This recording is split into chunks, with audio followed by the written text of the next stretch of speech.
सबसे ऊंचा है यीशु तेरा नाम, सबसे ऊंचा है। हालेलुया।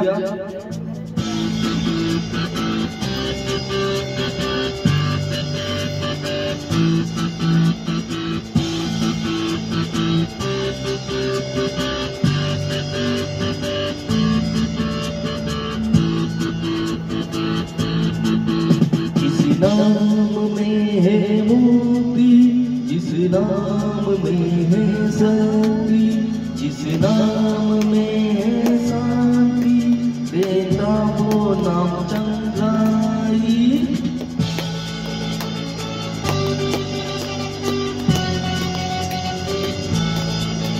जिस नाम में है मुक्ति, जिस नाम में है शक्ति, जिस नाम में शक्ति, देता वो नाम चंगाई। जिस नाम में जिंदगी, यीशु है वो नाम। जिस नाम में बंदगी, यीशु है वो नाम। यीशु तेरा नाम सबसे ऊंचा है। यीशु तेरा नाम सबसे ऊंचा है।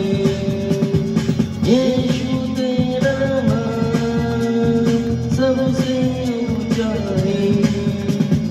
यीशु तेरा नाम सबसे ऊंचा है।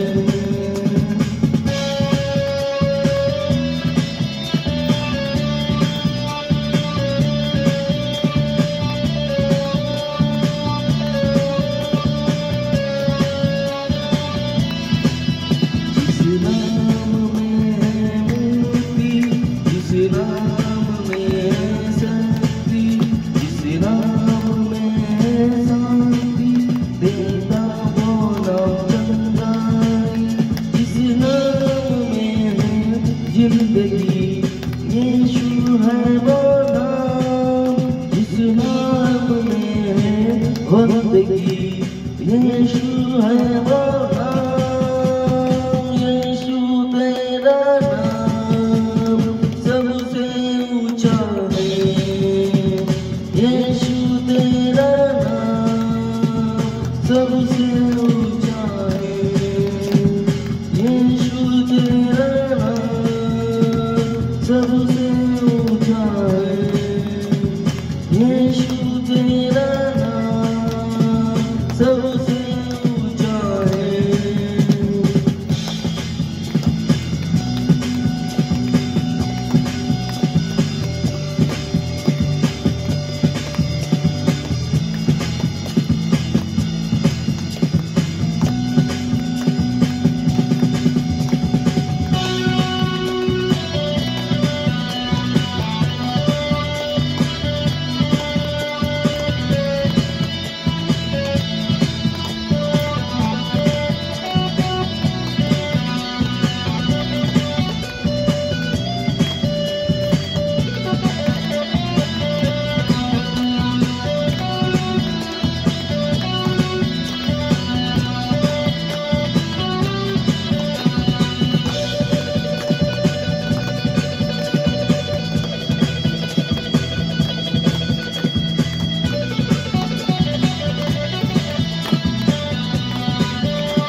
गरीबी से, श्राप से छुड़ाता वो नाम है जो अंधों को रोशनी भी है देता।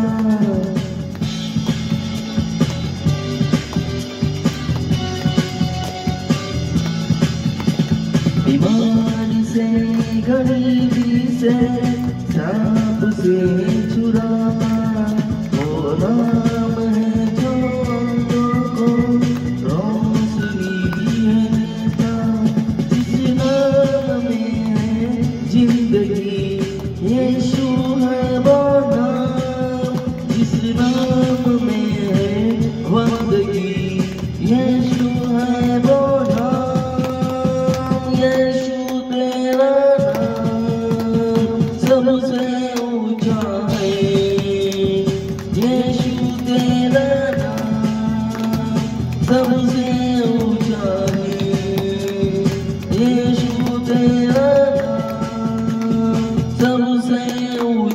है, यीशु तेरा नाम सबसे ऊंचा है, यीशु तेरा नाम सबसे ऊंचा है, यीशु तेरा नाम सबसे ऊंचा है, यीशु तेरा नाम सबसे ऊंचा है, सबसे ऊंचा है, सबसे ऊंचा है, सबसे ऊंचा है।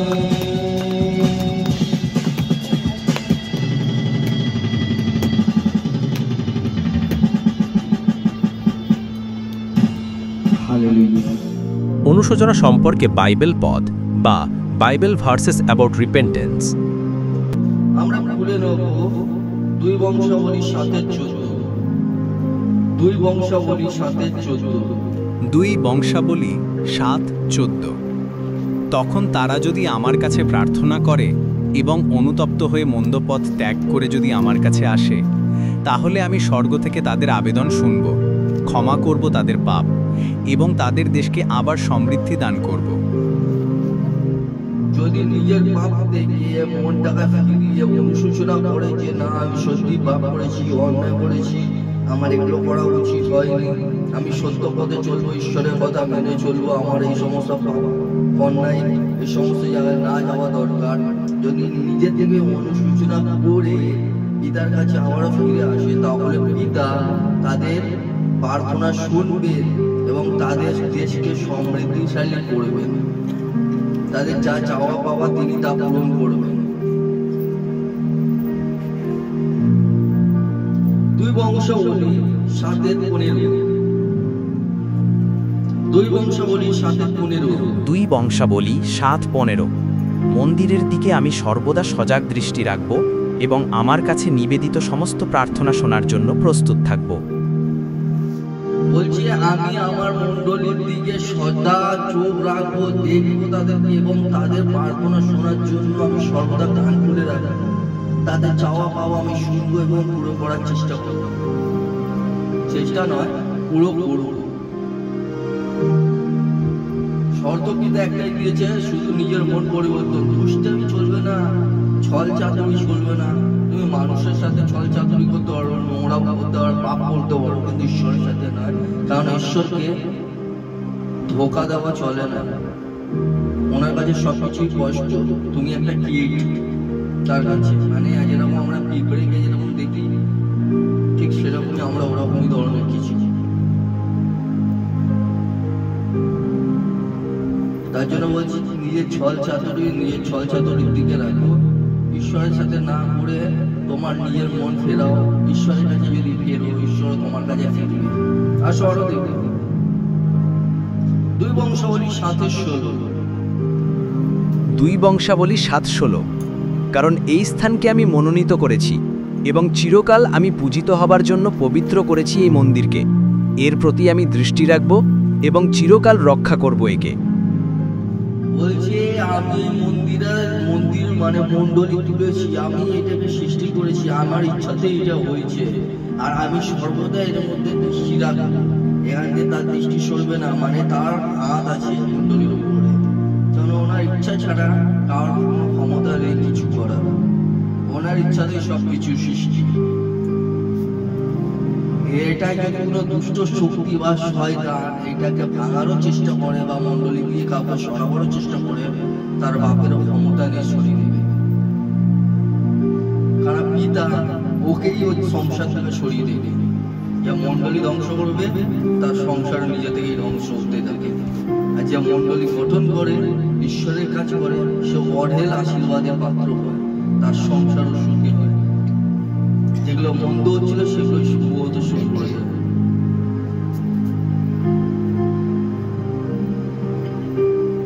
তার জন্য পিতা বলছে যে আমি এই মণ্ডলী নিজে গঠন করেছি, আর আমি সর্বদা এদের দিকে দৃষ্টি রাখবো, কারণ আমার সৃষ্টি এটা মানুষের নয়, আমার ইচ্ছাতে হয়েছে, আমি সর্বদা এই দিকে নজর রাখবো। মণ্ডলী হচ্ছে বহু যিশুর মস্তক।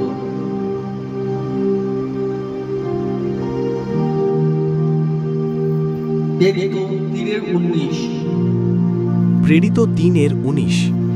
সুতরাং অনুতপ্ত হও, ফিরে এসো ঈশ্বরের কাছে, যাতে তিনি তোমাদের পাপ মার্জনা করতে পারেন। তাহলে প্রভু তোমাদের ফিরে আসার সুযোগ দেবেন। মানে তোমরা নিজেদের পাপের জন্য অনুতপ্ত করো। তোমরা যে সকল নোংরামো, পাপ, অন্যায়, দুষ্টামো, অনেক রকম অনেক কিছু করো, অন্ধকার রাখতে বেড়াও, নোংরা কাজ করে, যেগুলো বলার মতন স্বভাব হয়, সেই সমস্ত কাজ করে, ভুল ভাল কাজ করছে, নোংরামো কাজ করছে, যেগুলো মানা করা হয় সেগুলো করছে, লুকিয়ে লুকিয়ে করছে, পাস্টারকেও মিথ্যা কথা বলে, প্রচারককেও মিথ্যা কথা বলে। এমন করে বলবে যে প্রচারকও মিথ্যাবাদী হয়ে যায় আর সে সত্যিবাদী হয়ে যায়, কিন্তু ওটা জানে না যে স্বয়ং ঈশ্বর তাকে ফলো করে।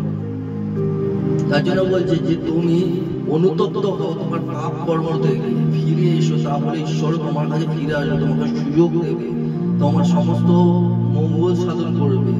আর তুমি যদি না ফেরো তাহলে ঈশ্বর কোনোদিন তোমাকে নিজে থেকে ডাকবে না। কারণ তুমি নিজের পাপের জন্য যদি প্রায়শ্চিত্তই না করতে চাও, যদি নিজের মনই না ফেরাতে চাও, তো ঈশ্বর কি করে তোমাকে মন ফেরাবে?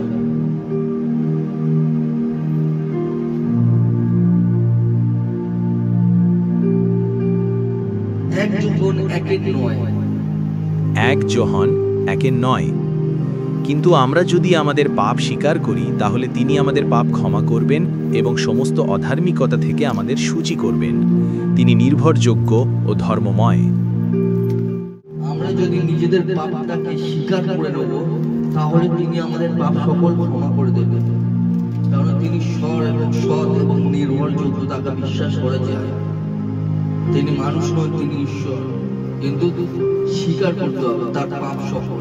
তুমি কি কি ধরনের পাপ করেছো, অন্যায় করেছো, তোমাকে স্বীকার করতে হবে। যার কাছে ভুল করেছো তার কাছে স্বীকার করতে হবে। তুমি যদি কোনো মানুষের বিরুদ্ধে ভুল করছো, তার জন্য তার কাছে স্বীকার করতে হবে। তুমি যা কিছু করছো পাপ, অন্যায়, স্বীকার করো পিতার কাছে, প্রার্থনা করো, তাহলে পিতা তোমার ভুল সব কিছু মার্জনা করবে। আর তুমি যদি ওই পাপটাকে লুকাবার চেষ্টা করো, তাহলে পিতা কোনোদিনই তোমাকে ক্ষমা করবেন না।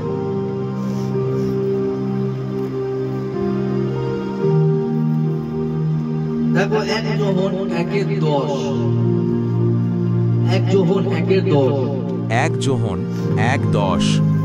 যদি আমরা বলি আমরা পাপ করিনি, তাহলে আমরা তাকে মিথ্যাবাদী প্রতিপন্ন করি, তার বাক আমাদের অন্তরে স্থান পায়নি। 1 যোহন 1:10। যদি আমরা বলি আমরা পাপ করিনি, তাহলে আমরা তাকে মিথ্যাবাদী প্রতিপন্ন করি, তার বাক্য আমাদের অন্তরে স্থান নেই। আমরা একটা কথা জিজ্ঞেস করতে যাই, এমন কোনো এখান থেকে যত মানুষ আছে পৃথিবীতে, একজন কি বলতে পারবে সে পাপ করেনি? কেউ বলতে পারবে না যে আমি পাপ করিনি, কারণ সকলেই পাপ করেছি। একজন প্রচারক আছে, যে প্রচারককে জিজ্ঞেস করো, সে প্রচারক কি বলতে পারবে যে আমি পাপ করিনি বা অন্যায় করিনি? সেও পাপ করে, সেও অন্যায় করে।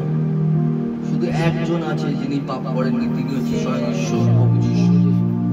পাপ না করেও পাপী হয়েছে।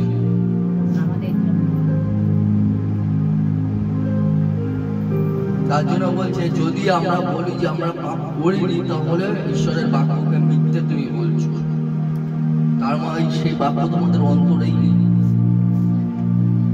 প্রত্যেকটা পদক্ষেপে মিথ্যা কথা বলছোই, প্রত্যেকটা হাঁটা চলাই মিথ্যা কথা বলছোই, প্রত্যেকটা কাজ করছো, চুরি করছো, ডাকাতি করছো, খাওয়ার নামে নিন্দা করছো, মন্দা করছো, প্রার্থনায় আসছো, ছল চাতুরি করছো, নানান ছল চাতুরি তোমরা চালিয়ে যাচ্ছ। কেউ জানতে পারবে না, কেউ বুঝতে পারবে না, কিন্তু সবাই ওপরে বসে আছে, উনি সবাইকে যে দৃষ্টি দিয়ে আসে তিনি তো জানেনই না। ওই চালাকি যদি আমরা মানুষ যদি চালাক হই, যে আমাদেরকে সৃষ্টিকর্তা সে কত চালাক হতে পারে, যে চালাক করে না আমরা বলে দেই না, রে বাবা তুই যা চালাকি করছিস, আমি তোর বাপ, তোর জন্মদাতা আমি আছি, তুই যদি এত চালাক হতে তাহলে আমি তোর বাপ কত চালাক হতে পারি বল। তাহলে যে আমরা এত চালাকি করছি, আমাদের বাপ উপরে যে স্বর্গে বসে সে কতটা চালাক হতে পারে ভাবো। আমরা তার কাছ থেকে বুদ্ধি পাই।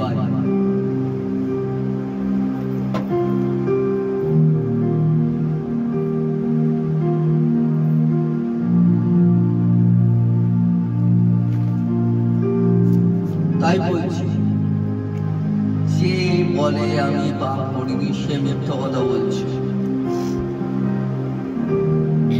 তার বাক্য অন্তরেই নেই। হিতোপদেশ 28:13। হিতোপদেশ 28:13। যে নিজের পাপ গোপন করে সে কখনো প্রতিষ্ঠা লাভ করতে পারে না, কিন্তু যে পাপ স্বীকার করে পরমেশ্বর তার প্রতি কৃপা করেন। তার মানে এটা কি এখানে বুঝতে পারলেন? ঈশ্বরের মন্দিরে আসে, প্রার্থনায় আসে, মণ্ডলীতে আসে, কিন্তু পাপগুলো গোপন রাখছে, পাপটা স্বীকার করছে না। ও যারই বিরুদ্ধে করছে, ঈশ্বরের বিরুদ্ধে বা পাঁচটারের বিরুদ্ধে বা কোনো মানুষের বিরুদ্ধে, পাপগুলোকে গোপন রাখছে। যদি কেউ জিজ্ঞেস করে, মানে ও পাপ বলতে কি জিনিস ও নিজেই জানে না। চোখ মুখ দেখে বুঝতেই পারবে না যে কি পাপ করে বসে আছে, কি অন্যায় করে বসে আছে, কেউ জানতেই পারবে না, কাপ খুলেও টের পাবে না। এমন এই সবে হলো, সবে এসেছে মাত্র প্রভুতে।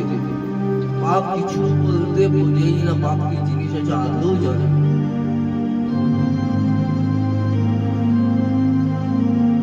সেখানে বলছে যারা পাপ করেনি, যে পাপটাকে লুকায়, সে কোনোদিন প্রতিষ্ঠা পায় না, মানে ঈশ্বরের কাছে কোনো দরজা পায় না, মানে ঈশ্বর তাকে পছন্দ করে না। তুমি নিজের পাপ যদি ধুতে চাও, তাহলে তুমি তোমার পাপ স্বীকার করো, তাহলে পিতা তোমাকে ক্ষমা করবে। আমি যদি আমার বাবা মায়ের কাছে যদি আমার অন্যায় স্বীকার করি, তাহলে কি করবে? আমার বাবা মা ক্ষমা করবে তো? তাহলে আমার ঈশ্বরের কাছে আমি যদি পাপ স্বীকার করি, তাহলে কি সে ক্ষমা করবে না? অবশ্যই করবে, সেইটাই বলছি। আর তুমি যদি গোপনে রাখো, তাহলে পরে তুমি পাপ করবে, মানে তুমি একটা করলে কালকে আরো 10টা করবে। যেরকম বাবা মায়ের কাছে সন্তানরা পাপ করে লুকাচ্ছে, বাবা মা ভাবছে আমার ছেলে খুব ভালো, আমার সন্তান খুব ভালো, কিন্তু ভেতরে ভেতরে আরো কত রকম পাপ করছে, বাবা মা টেরও পাচ্ছে না। শেষ ওই পাপের জন্যই তার মৃত্যু ঘটে, জেল খাটে, নাহলে চোর, নাহলে ডাকাতি, নাহলে খুনি হয়, আনা মানে সারা জীবনের জন্য জেল খাটে, নাহলে ফাঁসি দড়িতে চলো। ঠিক সেরকমই ঈশ্বরও জানে না তুমি কি পাপ করেছো, যখন মরবে তখন নরকে গিয়ে পড়বে। আমাকে তো কোনোদিন বলোনি তোমার পাপের কথা, আমি কি করে জানবো? তুমি কি কোনোদিন স্বীকার করছো তোমার পাপ? তুমি যেরকম বলো না, আমিও শুনিনি। তুমি যেরকম কাজ করেছো আমি তার ফল দিয়েছি। এবার তুমি যে কর্ম করেছো তার ফল তো নরক, কারণ তুমি স্বীকার করোনি। কারণ স্বীকার কেমন করতে হবে?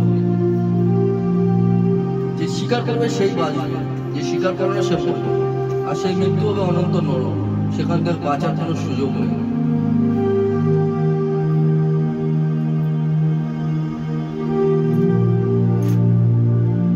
হিতোপদেশ 28:14। হিতোপদেশ 28:14। যে নিজের আচরণ সম্বন্ধে সচেতন থাকে সে সুখী হয়, অন্যথায় সে ধ্বংস হয়। খুব সুন্দর এই বাক্যটা, অর্থাৎ পিতা এই কথাটা বলেছেন, খুবই সুন্দর কথা। কি বলেছেন এখানে? যে নিজের আচরণ সম্বন্ধে সচেতন থাকে সে সুখী হয়, অন্যথায় সে ধ্বংস হয়ে যাবে। আমি যদি আমার আচরণে যদি সচেতন, মানে সাবধান থাকি, একটা সম্মানীয় জায়গায় যদি যাই বা কোনো জায়গায় যাই, বা আমি কারোর সামনে দাঁড়াই, আমি আমার আচরণে সাবধানতা বজায় রেখে সম্মানের সাথে সম্মান দিলে আমি কি পাবো? সম্মান পাবো তো। ছোট বড় সকলেই আমাকে ভালোবাসবে, সকলের কাছে সম্মান পাবো। আর যদি আমার আচরণে যদি কারোর সঙ্গে খারাপ ব্যবহার করি, নোংরাম করি, কুটনাম করি, কারোর ক্ষতি করি বা চালাকি করি, তাহলে কি হবে? সবার চোখ দিয়ে সে পড়ে যাবে, সকলের চোখ দিয়ে সে নোংরা হবে, সে একটা বদনাম হবে। যেই চোখে তাকে ভালোবাসো, সেই চোখে তাকে আর ভালোবাসবে না, কারণ তাকে একটাই নামে চেনা যাবে, দিকের না ওই দিকে, কোনো দিকের না। যেরকম সাপ অর্থাৎ শয়তান, দুই মুখ সাপ, না এই দিকের না ওই দিকে, কোনো দিকে থাকে না, ঠিক সেরকম। সেই কারণে নিজের আচরণ সম্বন্ধে একটুখানি যাচাই করুন, সাবধান হন, নিজেকে ভদ্র সভ্য তৈরি করুন। কারণ নয় আমি ঈশ্বরের সভ্য, ঈশ্বর কি বলছে, ঈশ্বর সঠিক পথে চলাচ্ছে, আমি ঈশ্বরের কথাই চলব। আমার কাউকে লাগবে না, আমি যদি ঈশ্বর থাকে আমার সাথে, আমার ওইটাই যথেষ্ট। অর্থাৎ প্রভু যিশু, উনি যদি আমার সাথে থাকে তাহলেই আমার যথেষ্ট, আমার কারোর প্রয়োজন নেই। কারণ তুমি ওনাকে মৃত্যুর আগেও পাবে, মৃত্যুর পরেও পাবে, কিচ্ছু তোমার সঙ্গে যাবে না। যদি থাকে তাহলে একমাত্র ওই শব্দটাতেই তোমাকে জীবন্ত জাগ্রত ঈশ্বরের কাছে নিয়ে যাবে এবং তোমাকে সর্বলোক পর্যন্ত নিয়ে যাবে, যেখানে আমাদের জন্য কিছু তৈরি করছে পিতা। আর তুমি যদি নোংরাম করছো তাহলে পরে সেই শয়তান দিয়াবত যেখানে অনন্ত নরকে করবে, তোমাকে ওর সাথে পড়তে হবে। তার জন্য বলছে তোমার আচরণ সম্বন্ধে একটু নজর দিও। তুমি যদি নিজের আচরণটাকে সাবধানে না চলো তাহলে পরে তুমিও ওরকমই ধ্বংস হবে, ওখান থেকে কেউ বাঁচাতে পারবে না। এখনো সময় আছে, মন ফেরাও, মন পরিবর্তন করো, ঈশ্বরের কাছে ফিরে এসো। আর যদি তুমি নিন্দা মন্দা নানান রকম নোংরা মানুষের সাথে মিশবে তাহলে ভাই তোমাকে ধ্বংস থেকে কেউ বাঁচাতে পারবে না।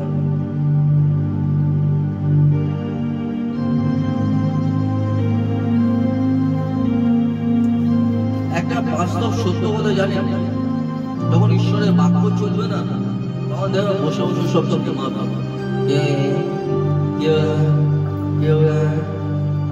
যে প্রার্থনা হয়ে যাবে ঘরে চলে যাবে, তখন দেখবেন সিরিয়াল চালাতে কাহানি গড়বড় কি হচ্ছে, তখন ঘুমগুলো কোথায় চলে যাবে কেউ জানে না। কিন্তু ঈশ্বরের রাজ্যের কথা শুনছো তো, শয়তান চাইছে না যে তোমরা শোনো, তার জন্য তোমাদের ঘুম পাড়িয়ে দিচ্ছে, কারণ বাক্যটা চুরি করতে হবে তোমাদের অন্তরে ঢোকে। কারণ এটা তো মন পরিবর্তনের জন্য, তোমার মনের ময়লাগুলো যাতে বেরিয়ে যায়, যাতে তোমরা পবিত্র হতে পারো, ঈশ্বরের কাছে আসতে পারো। তো ঈশ্বর কি চাইছে? যাতে আসো। আর শয়তান কি চাইছে? যাতে না আসো, সেটাই করছে। তার জন্য কি করছে? ক্ষমা চাইছে।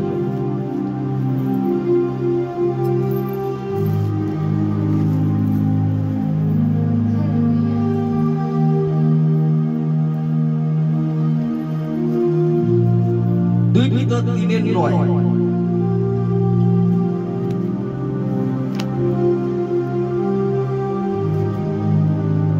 দুই পিতর 3:9। 2 পিতর 3:9 পদ। প্রভু তার প্রতিশ্রুতি পূরণে বিলম্ব করেন না, যদিও কেউ কেউ একথা মনে করে। তোমাদের প্রতি অসীম তার ধৈর্য, তার ইচ্ছা নয় যে কেউ ধ্বংস হোক, তিনি চান সকলেই যেন হৃদয় পরিবর্তন করে। পিতা যে তোমাদের প্রতি যে প্রতিশ্রুতি দিয়েছিলেন সেটা সময় মানে লিপ্ত হবে না, সম্পূর্ণ হবে। যদিও বা অনেকে মনে করে যে এটা হওয়ার নয়, যদি হওয়ার থাকে হয়ে যেত, এ হতো, অনেক অনেক কথা বলে, কিন্তু না, ঈশ্বর যা প্রতিশ্রুতি দিচ্ছে সেটা অবশ্যই তিনি পূরণ করবে। তার প্রতিশ্রুতি বিফল হওয়ার নয়।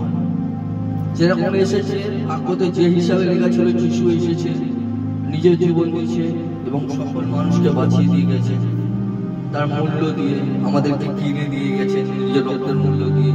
তার প্রতিশ্রুতি ছিল এবং তার প্রতিশ্রুতি যা যা আছে সব হচ্ছে, এও হবে, একটুও বিলম্ব হবে না। কিছু কিছু মানুষ আছে এই সমস্তকে মনে করে যে এগুলো হওয়ার নয়, সব সব মিথ্যা, কিন্তু তা নয়। তারপরে এখানে মধ্যে কি বলছে? তার ধৈর্য অনেক, তিনি চান না যে কেউ মরুক, উনি চান সকলেই বাঁচুক।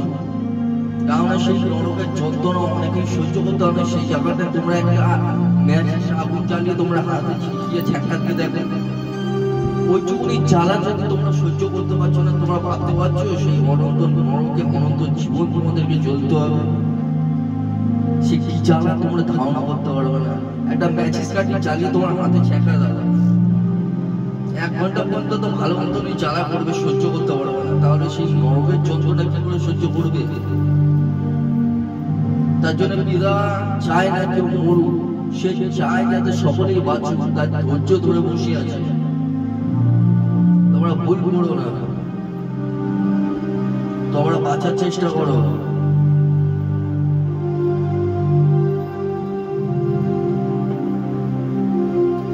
দুই পিতর 3:10। 2 পিতর 3:10 পদ। মনে রেখো, প্রভুর দিন চোরের মতো আসবে। সেদিন আকাশমণ্ডল প্রচণ্ড শব্দে লুপ্ত হবে, মৌলিক পদার্থগুলি আগুনের তাপে বিলীন হবে এবং পৃথিবী সমেত সবকিছুই হবে ধ্বংস। যেদিনটা আসবে সেদিনকে মোমবাতি যেরকম বলতে দেখেছে, চললে পরে যেরকম গলে গলে যায়, পুরো পৃথিবী ওরকম করে আস্তে আস্তে গলে যাবে, আস্তে আস্তে সমস্ত কিছু ধ্বংস হয়ে যাবে। সেই দিন কেউ বাঁচবে না, আর সেদিন খুব করুণ দুর্দশা হবে। তোমরা যদি মন ফেরাও এই দুর্দশার আগেই তোমরা র্যাপচার মানে সব গায়েব হয়ে যাবে, অদৃশ্য হয়ে যাবে, তোমাদেরকে আগে থেকেই তুলে নেবে। কিন্তু যারা যারা মন ফেরাবে না তারা এই জগতের মধ্যেই যেরকম ওরা বলবে ঠিক সেরকমই তোমাদের দুর্দশা হবে, অনন্ত নরকের ভেতরে ঢুকতে থেকে আস্তে আস্তে। তার জন্য বলছি এখনো সময় আছে, মন ফেরাও যাতে তোমরা বাঁচো, প্রার্থনা করো অনবরত যাতে প্রভুনে না করো, সজাগ থাকো, ঈশ্বরের আরাধনা করো, প্রার্থনা করো, অনন্ত প্রার্থনা করতে থাকো যাতে তোমাদের পরিবার তোমরা সজাগ থাকতে পারো, প্রার্থনা করতে পারো, ঈশ্বরের কাছে যেতে পারো। দেখো অনেক অন্ধ নবী বেরিয়ে গেছে, অনেক প্রচারক বেরিয়ে গেছে তোমাদেরকে ভুল পথে নিয়ে যাওয়ার জন্য। তোমরা একটু সাবধান থেকে, কারণ তোমরা নিজেরাও তাদেরকে বুঝতে পারবে না যে তারা ভণ্ড বলে। তাদের মুখের মধ্যে যিশু নামটা আসবে না, শুধু নিজের গৌরব আর প্রশংসা আসবে, ঈশ্বরের গৌরব প্রশংসা দেবে না। যদিও বা দেয় কিছুক্ষণের জন্য, কিন্তু সর্বদা নিজের গৌরব প্রশংসা করবে। আমি এই করেছি, আমি ও করেছি, আমারও আছে, আমার এ আছে, আমার এ আছে, ও হয়েছে, নিজের গৌরব প্রশংসা করবার চেষ্টা করবে, আর চালাকি খাটাতে থাকবে, মানুষের মন জয় করার চেষ্টা করবে। কিন্তু সত্যিকারের প্রচারক তারা আছে যারা মানুষের মন জয় না, মানুষের মন পরিবর্তন করার চেষ্টা করে। হালেলুয়া, তাই তো? আমরা কিসের জন্য দাঁড়িয়েছি? মানুষের মন পরিবর্তনের জন্য না মানুষের মন জয় করার জন্য? কোন কারণে? মানুষের মন পরিবর্তন করার জন্য। যা ঈশ্বর চেয়েছিলেন প্রভু যিশু তা আমরাই করছি। যেরকম ঈশ্বর ওখানের মধ্যে সম্মান পাইনি, এই কারণে আমরা ওরকম সম্মান পাইনি।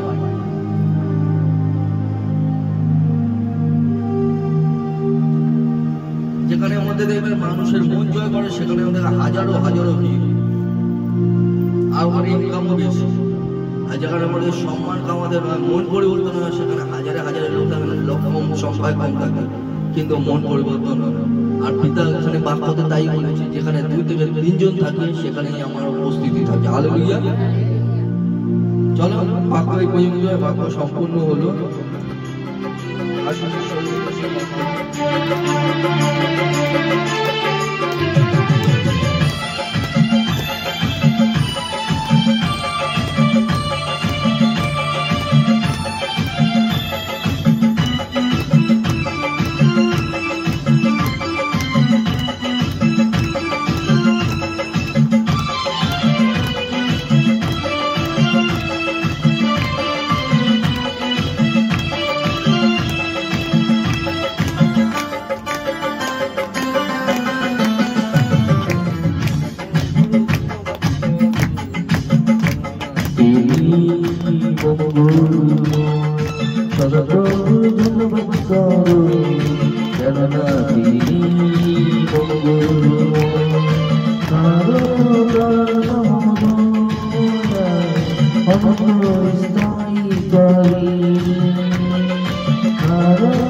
বন্ধু